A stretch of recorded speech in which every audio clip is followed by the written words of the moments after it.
میں وہاں سے نکلنا چاہتی تھی، لیکن میرے جسم میں اتنی سکت باقی نہیں تھی کہ میں وہاں سے بھاگ سکوں۔ اپنی بے بسی پر میری آنکھیں ایک مرتبہ پھر نم ہوئی تھیں۔ میں اٹھنے کی ہمت کرنے ہی والی تھی کہ اتنے میں ایک عورت کوٹری میں داخل ہوئی۔ اس کا حلیہ بھی انہی مردوں سے ملتا جلتا تھا۔ سیاہ رنگت، ادھ پھٹا لباس اور بکھرے بالوں کی تیل سے اٹی ہوئی چوٹی، اور دوپٹہ سر پر ایسے لیا تھا کہ آدھا سر پر تھا اور آدھا کاندھے پر، اور اس کے پورے وجود سے ایک عجیب سی بو نمودار ہو رہی تھی۔ اس عورت نے میرے پاس سے کھانا لا کر رکھا تو میں جیسے صدیوں سے بھوکی تھی کھانے پر ٹوٹ پڑی۔ کھانا کھانے کے بعد مجھ میں ذرا سی جان آئی تھی، لیکن ابھی اتنی ہمت نہ تھی کہ کوئی پرزور احتجاج کر سکوں۔ کھانا کھانے کے بعد اس عورت نے مجھے ایک لباس دیا جس کی حالت تقریباً ویسے ہی تھی جیسا لباس اس نے پہن رکھا تھا، اور ساتھ ہی اس نے یہ حکم بھی صادر فرما دیا کہ میں یہ لباس پہن لوں۔ میری آنکھیں حیرت سے پھٹی کی پھٹی رہ گئیں۔ میں کیسے اس قسم کا غلیظ لباس پہن سکتی تھی؟ میں نے احتجاجاً نفی میں سر ہلا دیا تو اس عورت نے کسی وحشی درندے کی طرح مجھ پر جھپٹا مارا اور مجھے بالوں سے پکڑ لیا، اور ساتھ ہی بولی کہ تیرے پاس اس کے علاوہ کوئی چارہ نہیں ہے، چپ چاپ یہ لباس پہن اور جو میں کہتی ہوں وہ کر۔ اس کے ہاتھوں کی گرفت نے میرے پورے وجود میں تکلیف برپا کر دی تھی۔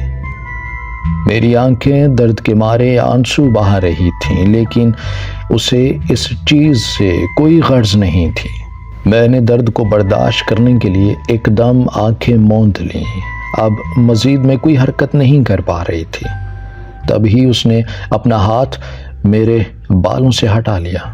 میں نے اپنی شفا اسی میں سمجھی کہ میں یہ لباس پہن لوں۔ میں خاموشی سے اٹھ کر کمرے میں ہی لگے ایک پردے کے پیچھے چلی گئی۔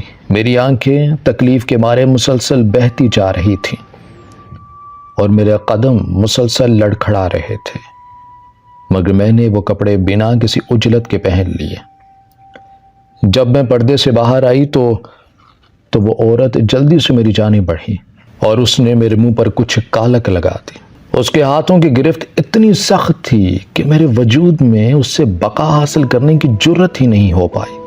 وہ سب لوگ سیاہ رنگت کے تھے اور اب میں بھی سیاہ ہو چکی تھی، اور پھر اس نے مجھے کچھ بڑے بڑے موتیوں سے اٹے ہار دیے اور کہا کہ اے لڑکی، انہیں اپنے گلے میں پہن لے۔ اس کی بھاری آواز نے میرے کانوں کے پردے ہلا دیے تھے، لیکن میرے ذہن میں ایک گھنٹی بج رہی تھی جو مجھے آنے والے بڑے خطرے کا اشارہ دے چکی تھی۔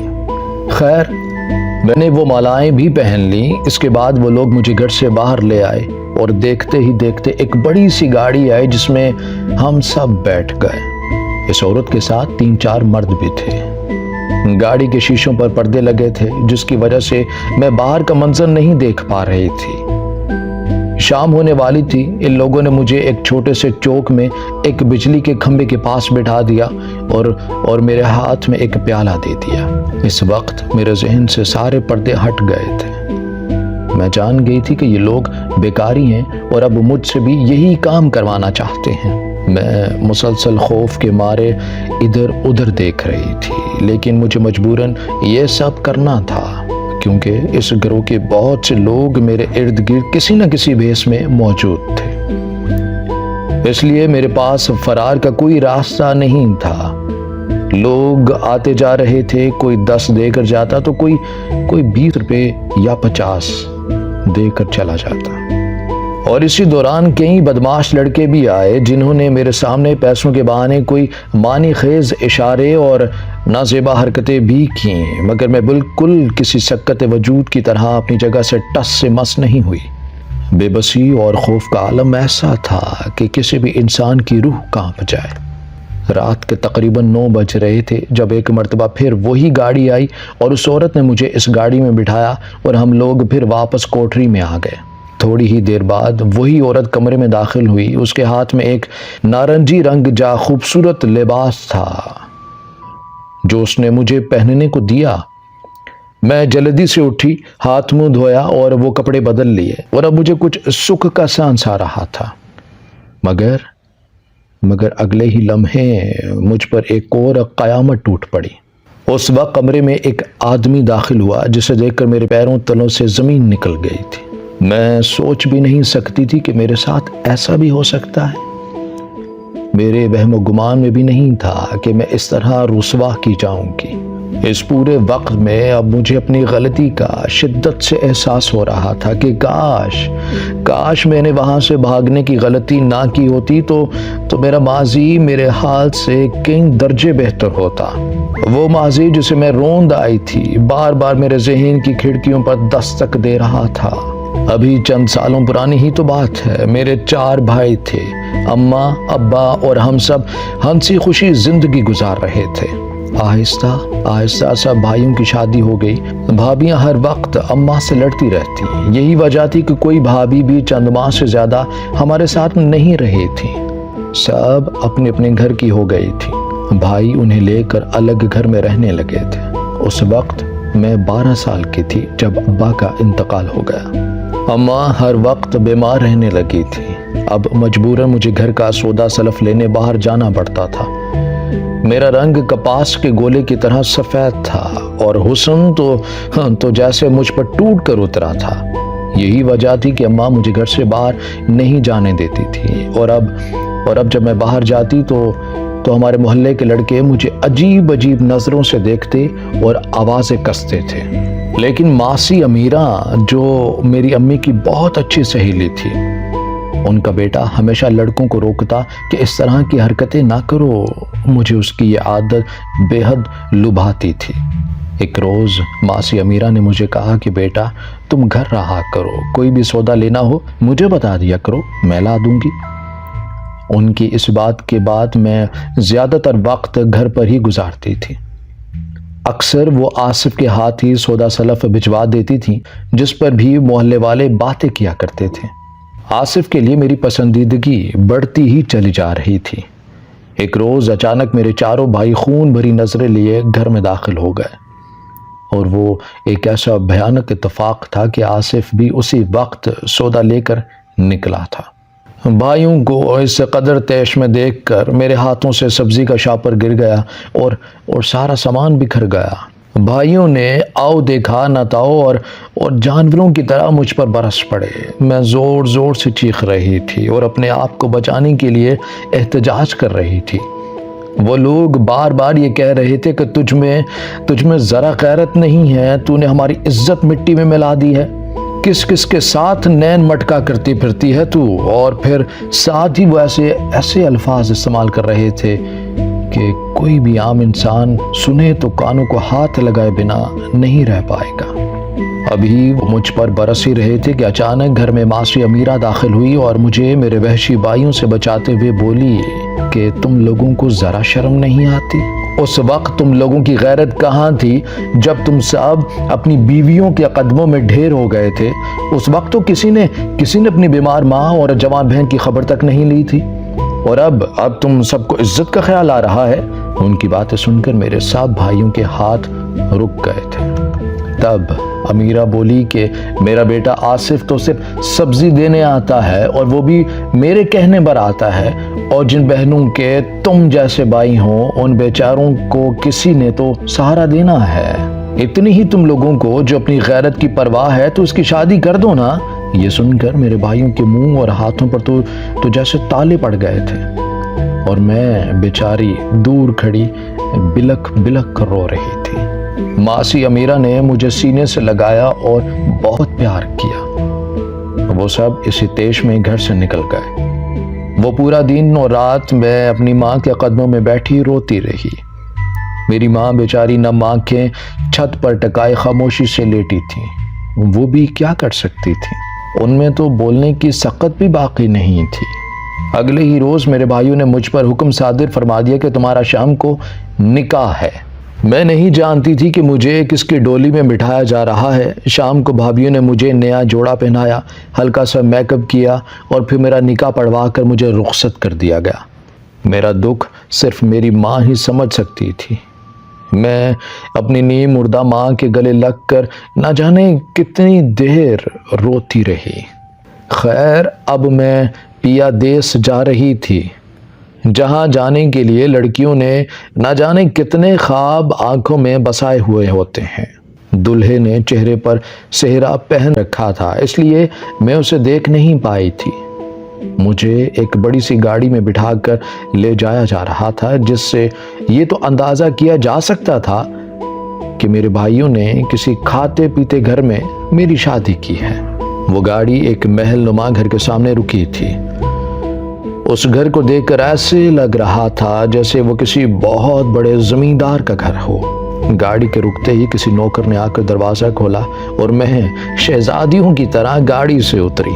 ایک نوکرانی آگے آئی اور مجھے اپنے ساتھ عالی شان کمرے میں لے گئی۔ وہ کمرہ خوبصورت گلابوں اور برقی کمکموں سے سجایا گیا تھا اور بیڈ پر جا بجا پھولوں کی پنکھڑیاں بکھری ہوئی تھیں۔ میں بیڈ پر بیٹھی تھی، دل میں کئی ارمان اور آصف کی یادیں یوں ہی قائم تھیں کہ اچانک دروازہ کھلا اور دلہا اندر داخل ہوا۔ سست روی سے چلتا ہوا وہ میرے پاس آ کر بیٹھا، لیکن اگلے ہی لمحے میرے اوپر ایک پرزور بجلی آ گری تھی۔ اس شخص نے جیسے ہی اپنا چہرہ ہٹایا، میرا دماغ بالکل ششدر رہ گیا۔ وہ کوئی 50 سالہ بڈھا تھا جس کے سر پر ایک بھی بال نہیں تھا اور وہ مسکرا کر میری جانب دیکھ رہا تھا۔ اسے دیکھتے ہی میری تو چیخ ہی نکل گئی تھی۔ میں سوچ بھی نہیں سکتی تھی کہ قسمت میرے ساتھ اتنا بڑا مذاق بھی کر سکتی ہے۔ اس سے پہلے کہ وہ شخص اپنے غلیظ ارادوں کی تکمیل کی خاطر میری جانب ہاتھ بڑھاتا، میں تیزی سے کمرے سے باہر بھاگ آئی اور ساتھ والے کمرے کا دروازہ کھول کر اس میں چلی گئی۔ وہاں شاید اس کی ماں سوتی تھی۔ وہ مجھے دیکھ کر ایک دم گھبرا گئی۔ میں ان کے قدموں میں گر گئی اور رونے لگی۔ میں نے کہا کہ خدا کے لیے اماں مجھے بچا لیں، میں اس کمرے میں نہیں جاؤں گی۔ میری ساس انتہائی خدا ترس عورت معلوم ہوتی تھی، اس نے مجھے سینے سے لگا کر پیار کیا اور اپنے پاس سلا لیا۔ میں نے اپنی ساس سے کہا تھا کہ مجھے ڈر لگتا ہے، میں آپ کے پاس ہی سوؤں گی۔ انہوں نے میرے شوہر کو بھی سمجھا دیا تھا کہ نازیہ ابھی بچی ہے، اسے شادی بیاہ کی ذمہ داریوں کا زیادہ معلوم نہیں ہے، اس لیے اسے یہیں سونے دو۔ یہ سن کر میرے شوہر نے کوئی بڑا رد عمل نہیں دیا اور خاموش ہو گیا۔ وہ میرا بے حد خیال رکھتا تھا، میرے لیے بڑے پیار سے چھوٹے چھوٹے تحفے لایا کرتا تھا۔ میں نے کبھی اس کی آنکھوں میں ہوس نہیں دیکھی تھی، بلکہ وہ تو میری بے حد عزت کرتا تھا، لیکن میں نے اس کی کبھی قدر نہیں کی تھی۔ اس کی آنکھیں اکثر میری محبت سے سرشار رہنے لگی تھی۔ ایک رات میں اپنی ساس کو دوائی دینے کمرے میں جا رہی تھی کہ میں نے سنا کہ میرا شوہر میری ساس کو کہہ رہا تھا کہ اماں میں نے اتنی زمین اس کے بھائیوں کو دے کر نازیہ کو حاصل کیا ہے، لیکن نازیہ ہمیشہ مجھ سے دور بھاگتی ہے۔ اب تو میں اس کی محبت میں دن بدن گرفتار ہوتا جا رہا ہوں۔ اور میری ساس اسے دلاسا دے رہی تھی کہ میں کل کہوں گی کہ وہ اپنے کمرے میں سویا کرے۔ یہ سن کر میرے جسم میں ایک سنسنی سی دوڑی۔ میں اس شخص کو کبھی بھی قبول نہیں کر سکتی تھی، نہ جانے کیوں مجھے اس شخص سے شدید نفرت ہوتی تھی۔ اس کے وجود سے مجھے گھن آتی تھی۔ میری ساس نے اسی رات مجھے کہہ دیا کہ بیٹی، وہ تیرا شوہر ہے، اس طرح دور بھاگ کر کب تک تم زندگی گزارو گی؟ بس آج تمہاری اس کمرے میں آخری رات ہے، اس کے بعد تم اس کے کمرے میں سوگی۔ اپنی ساس کی یہ بات سن کر میرے دل میں ہلچل مچ گئی تھی۔ میں کوئی آخری فیصلہ کرنے کا سوچ رہی تھی کہ آخر کس طرح اس سب سے چھٹکارا حاصل کیا جائے، اور پھر ایک حتمی فیصلہ کرنے کے بعد میں خاموشی سے سو گئی۔ اور جیسے ہی مجھے یہ یقین ہو گیا کہ سب سو گئے ہیں، میں خاموشی سے حویلی سے نکل گئی۔ اس وقت بجلی جا چکی تھی، اور جب میں حویلی سے باہر آئی تو گھر کے کچھ نوکر بھی گھڑی کی آواز پر جاگ گئے تھے۔ اس وقت مجھے کچھ نہ سوجھا اور میں نے ندی میں چھلانگ لگا دی۔ وہاں سے نہ جانے کیسے میں ان بیکاریوں کے ہتھے چڑھ گئی تھی، اور اب میرے سامنے ایک نوجوان موجود تھا جو میری عزت کو تار تار کرنے آیا تھا۔ میرے اختیار میں کچھ نہیں رہا تھا، ماضی کی غلطیاں میرے دماغ کے پردے کو بار بار جھنجھوڑ رہی تھی۔ وہ زندگی اس زندگی سے 1000 درجے بہتر تھی جس میں میں اپنے شوہر کے ساتھ رہتی تھی، وہ شوہر جو میری بے حد عزت اور قدر کرتا تھا، لیکن میں نے اس کو کبھی اس کا حق نہیں دیا۔ شاید اسی لیے اللہ نے مجھے یہ دن دکھایا تھا۔ اب روز میں ایک جہنم سے گزرتی ہوں اور اللہ سے معافیاں مانگتی ہوں کہ شاید کبھی میری کوئی معافی اس کی بارگاہ میں قبول ہو جائے اور میں اس جہنم سے نکل کر اپنے شوہر کے ساتھ سکون کی زندگی گزاروں۔